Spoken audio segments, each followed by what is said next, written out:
Nang tanggalin ng tupa ang ika-6 na selyo, lumindol ng malakas. Nagdilim ang araw na kasing itim ng damit panluksa, at pumula ang buwan na kasimpula ng dugo.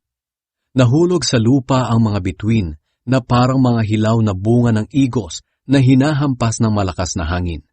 Naalis ang langit na parang binilot na papel, at naalis din ang mga bundok at isla sa kinalalagyan nila.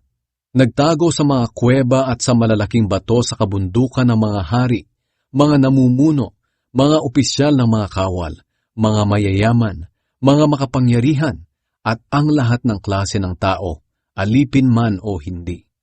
Sinabi nila sa mga bundok at mga bato, "Tabunan ninyo kami at itago, upang hindi namin makita ang mukha ng nakaupo sa trono, at upang makaligtas kami sa galit ng tupa.